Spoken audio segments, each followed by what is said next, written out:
My name is Philippe Girard, and I am a professor in the history department at McNeese State University. And I am Janet Alured, also a professor in the history department at McNeese. Welcome to Your Grandma Rocks on KBYS, where we explore the lives of famous women in history. Welcome and bienvenue à nos amis francophones. Ceci est la radio de l'Université McNeese. Today, we will learn about the life and music of a woman who has been called the best jazz vocalist in music history, Billie Holiday, a.k.a. Lady Day. Her unique singing style is considered one of the building blocks of American jazz and blues. Born in 1915, Billie was influenced by another blues recording artist before her, Bessie Smith. And in our first musical segment, we will hear Bessie Smith singing her 1923 hit, Baby, Won't You Please Come Home.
Welcome back to Your Grandma Rocks. You just heard Bessie Smith singing Baby, Won't You Please Come Home.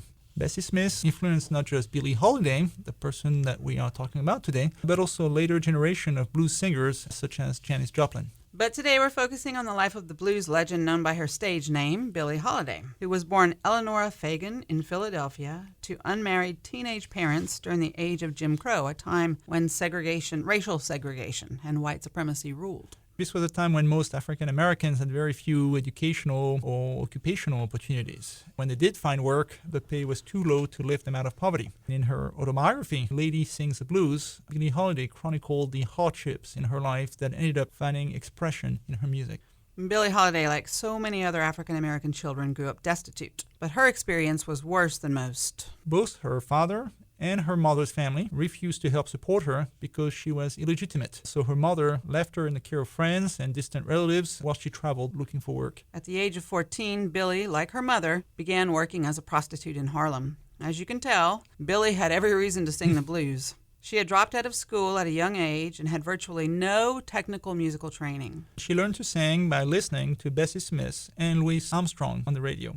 She began singing in Harlem nightclubs to earn money, working for tips, and it was then that she adopted her stage name. That's supposed to be a combination of the first name of the actress Billie Dove and the name of the musician's father, Clarence Holiday, if I get that right.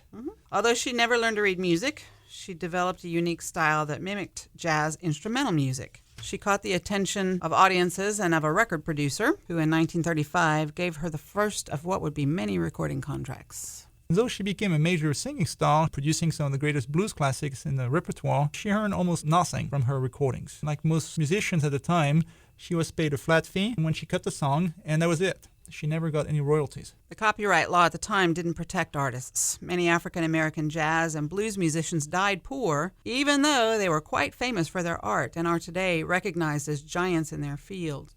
Billie Holiday, for example, won 4 Grammys, but only posthumously. We'll listen to one of her first big hits, a jazz version of Yankee Doodle Went to Town. This is Billie Holiday.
Philippe, did that sound like the traditional rendition of Yankee Doodle to you? Well, as you can tell by my accent, I'm not exactly the traditional Yankee, so I'll let you be the judge. Today we are exploring the life and legacy of blues singer Billie Holiday, who, like many other African Americans, used her musical talents to earn a living. Though she never received royalties from her records, she worked on salary for several of the major bands of the era. That would include Benny Goodman and the Count Basie Band for the 1930s. When Artie Shaw, a white band director, hired her, she became one of the first black women in the U.S. to sing with a white orchestra.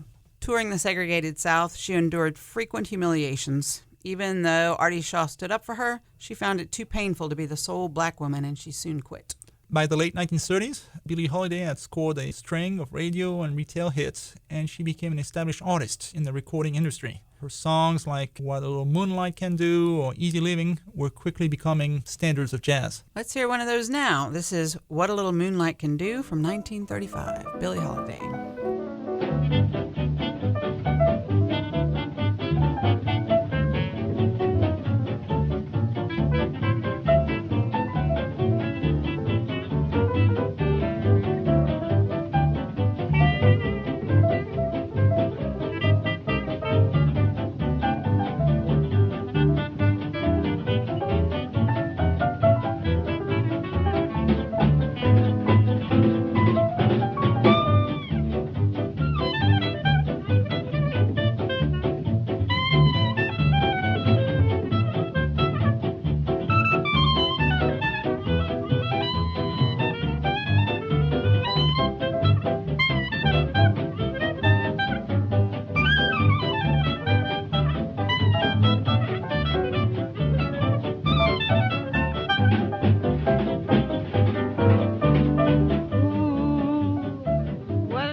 Wait a while till little moonbeam comes peeping through.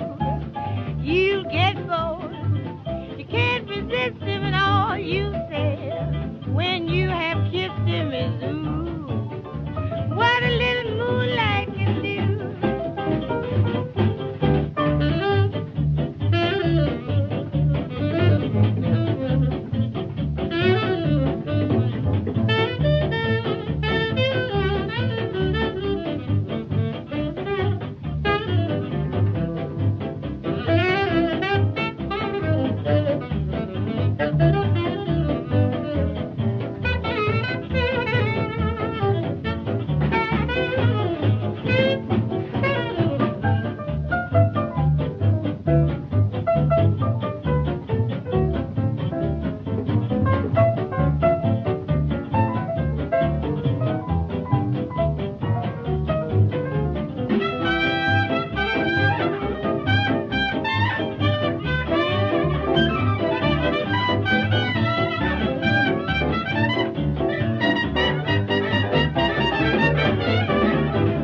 If you're just joining us, you're listening to Your Grandma Rocks on KBYS.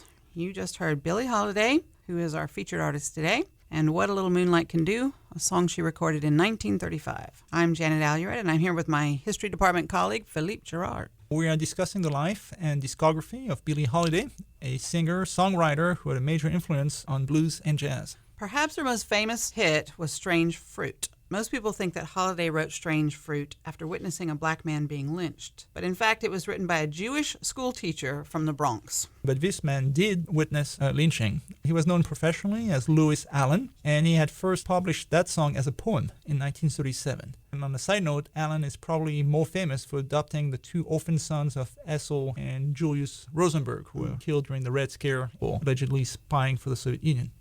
Holiday made this song her signature, and she sang it with great emotion. In fact, it could be considered the United States' first civil rights protest song. It was so powerful that her usual recording company refused to produce it, and she had to turn to a virtually unknown company to get it released. The lyrics were so provocative that Holiday seldom sang it in the South, and radio stations often refused to play it. The last time she sang it was also her last appearance on television in 1958, just 1 year before she died. This is Strange Fruit.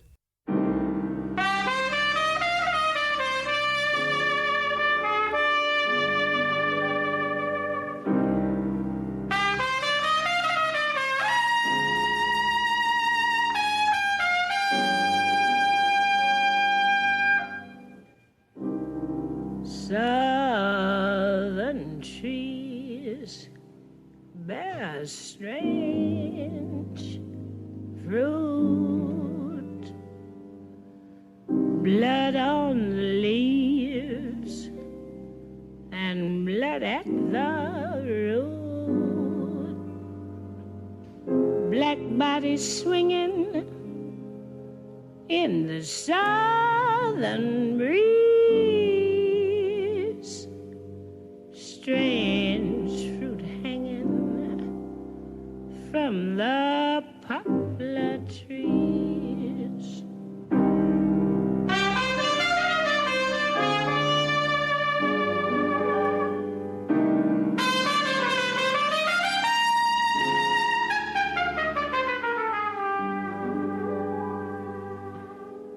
Pastoral scene of the gallant South, the bulging eyes and the twisted mouth, scent of magnolia, sweet and fresh. Then the sudden smell of burning flesh. Here is a fruit for the crows to pluck,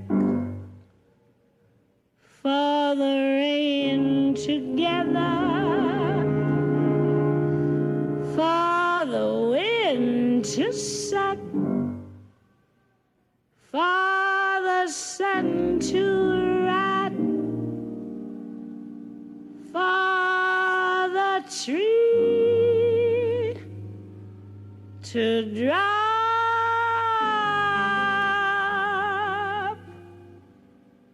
Here's a strange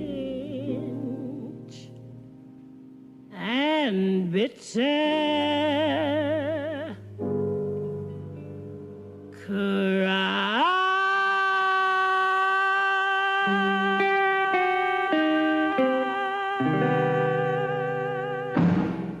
Welcome back to KBYS at McNeese. You've been listening to Strange Fruit, a haunting song about lynching in the American South, sung by blues artist Billie Holiday from 1939. I'm Janet Allured. And I am Philippe Girard. That song has been covered by many other artists, but for a couple of decades after her death in 1959, it was considered a black song because lynching was a crime committed primarily against African Americans. But after Sting made it an international hit in 1987, more and more non-white singers covered it. Another one of her hits that has been covered by many other artists since she first recorded it in 1941 is God Bless the Child. She co-wrote it with Herzog Jr. following an argument with her mother about the money. Holiday financially supported her mother, but her mother would take the money, spend it foolishly, and then would not help Billie Holiday when she would fall down on her luck. This is one of my favorite Billie Holiday songs. It's been covered by the likes of Harry Belafonte, Sam Cooke, Carmen McRae, Lou Rawls, Aretha Franklin, Stevie Wonder, Diana Ross, and Blood, Sweat, and Tears, among many others. I don't know about you, Philippe, but Blood, Sweat, and Tears version is the one I grew up with, and thus is the most dear to me. So can we play that one? I have never said no to a beautiful woman. Let's go for it. God bless the child.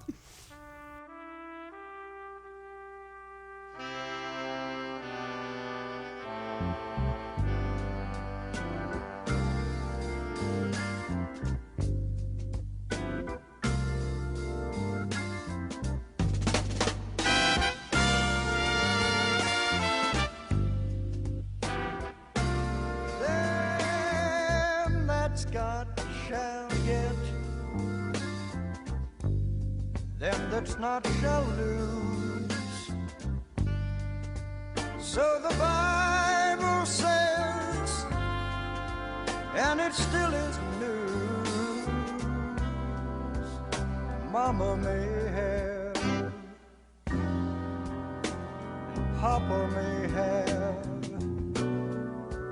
but God bless the child that's got his own. Well, that's got his own.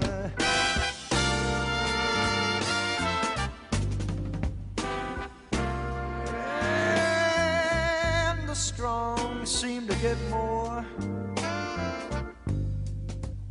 while the weak ones fade. Empty pockets don't ever make the grave, 'cause Mama may have and Papa may have, but God bless the child that's got his own, that's got his own.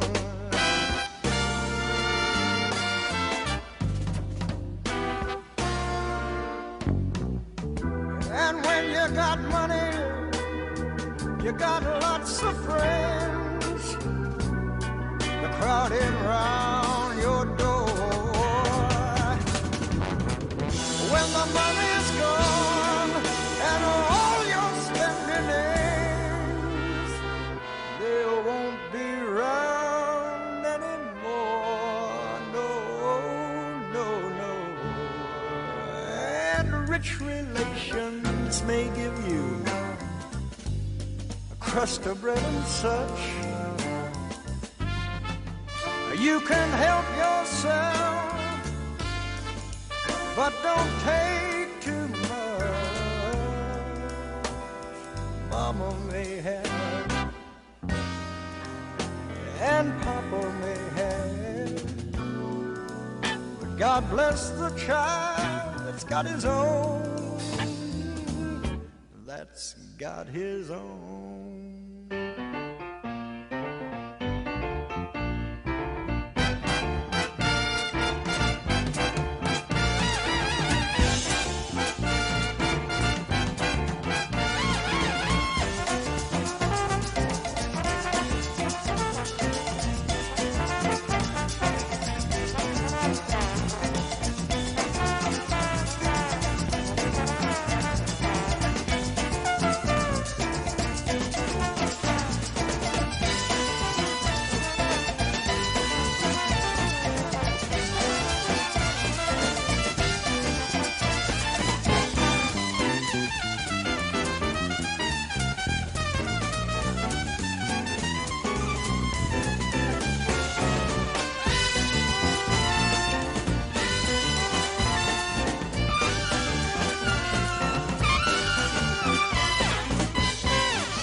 crowding round your door.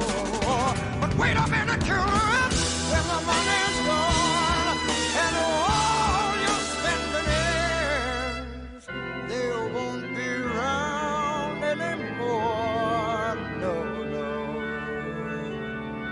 And rich relations may give you a crust of bread and such. You can help yourself, but don't take too much. Mama may have, and Papa may have, but God bless the child who can stand up and say, I got my own.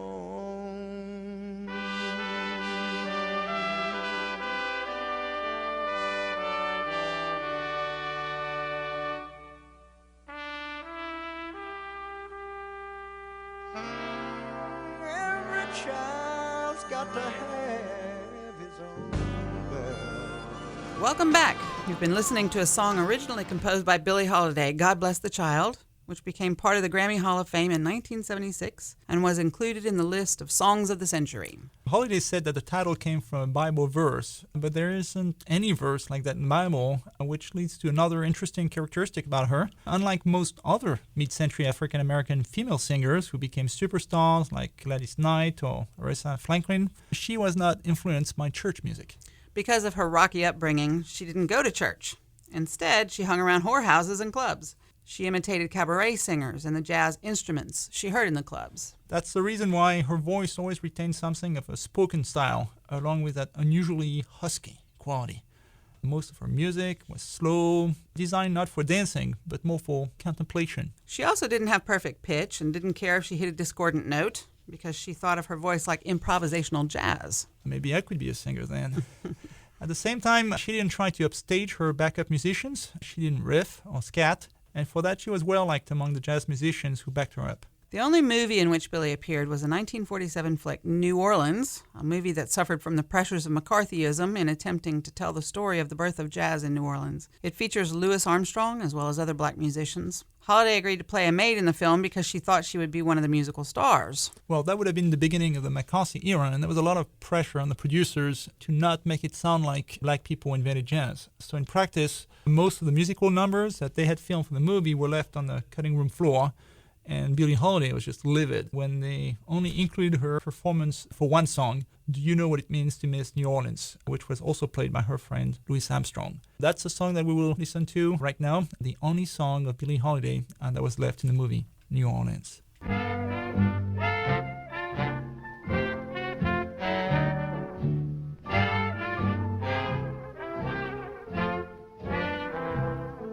Do you know what it means to miss New Orleans and miss it each night and day? I know I'm not wrong. The feeling's getting stronger the longer I stay away.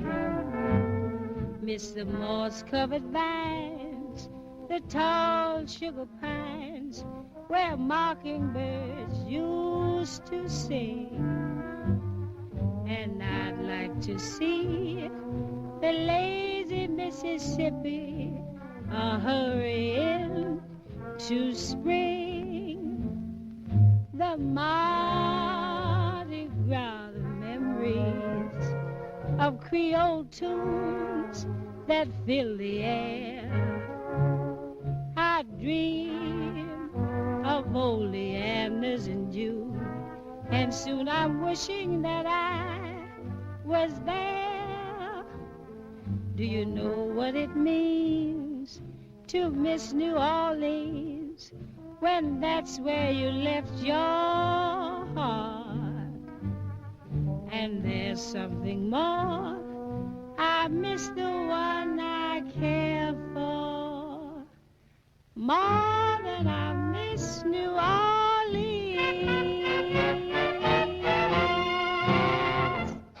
Welcome back to KBYS, the McNeese radio station, and the music and life of Billie Holiday, whose nickname was Lady Day.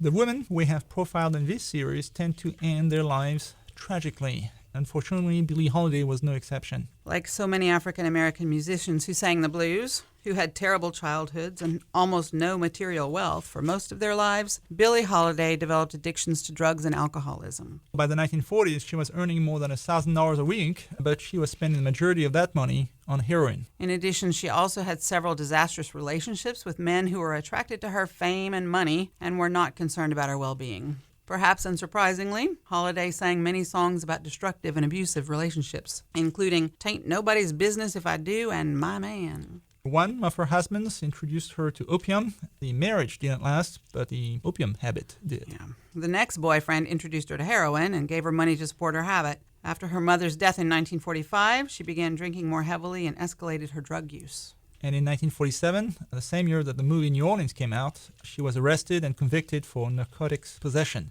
She spent a year in a federal rehabilitation facility. She was unable to kick her habit, however, and the drugs and alcohol began to take a toll on her voice in the 1950s. Even then, she had a hugely successful tour of Europe in 1954. And in 1956, she married yet another man who wanted only to use her name and money to advance himself.